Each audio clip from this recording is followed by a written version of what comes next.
Hey guys, today we're going to be working on my 2018 Toyota Tundra. I was just in for my last covered maintenance and was quoted some ridiculous amount for the air filters in my truck, both the engine and the cabin filter. I hopped on Amazon and picked up some parts, and I'm going to show you how to swap these out in just a matter of minutes. Let's go ahead and get started by opening the hood. Pop that door open, grab that hood release, and then find that little latch under the hood. Perfect. If you hop on the forums, you're going to get 100 different answers for what's the best filter. Just stick with a known brand and find what suits your needs. I picked up a quality Wix engine air filter and a K&N cabin filter. We're going to get started with the engine air filter first. Pop the clips on the outside of the box and pull towards you. Should release that from the tabs that are hanging on near the engine. And pull that old filter out.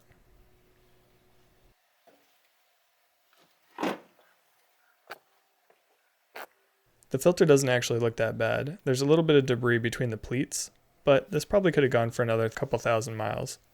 Since we're in here, we're going to swap it out anyway.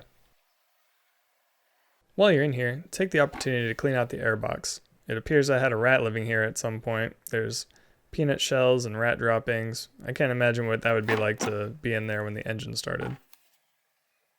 Much better.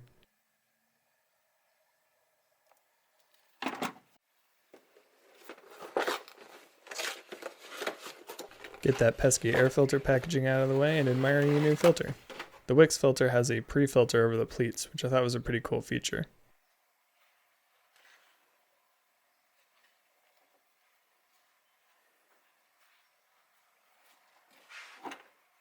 Align the air filter with the air box and drop it on in.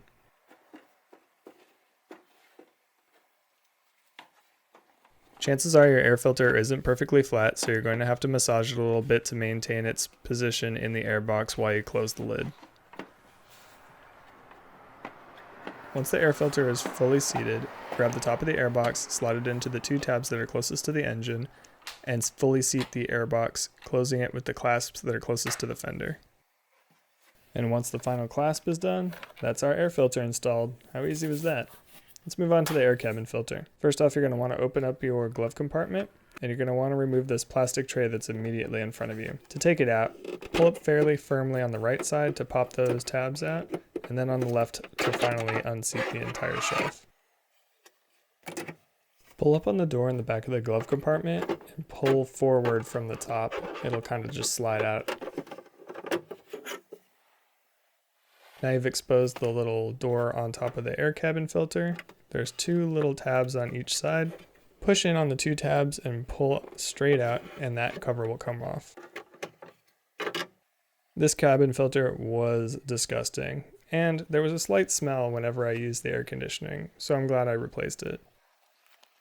The K&N filter that I ended up going with is reusable, so I can take it out and clean it and put it back in if ever it starts smelling or gets dirty again. Pop in your brand new filter, reinstall the air cabin filter door. Reinstall the door by starting at the top of the position and pushing down. It'll click into place. Next, reinstall the shelf that goes right in front of it. It just takes a little bit of force to work the shelf back down into the three holes that it came out of. That's it. Both filters are changed, and it only took a matter of minutes. Thanks for hanging out with me in the garage, and I'll see you on the next one.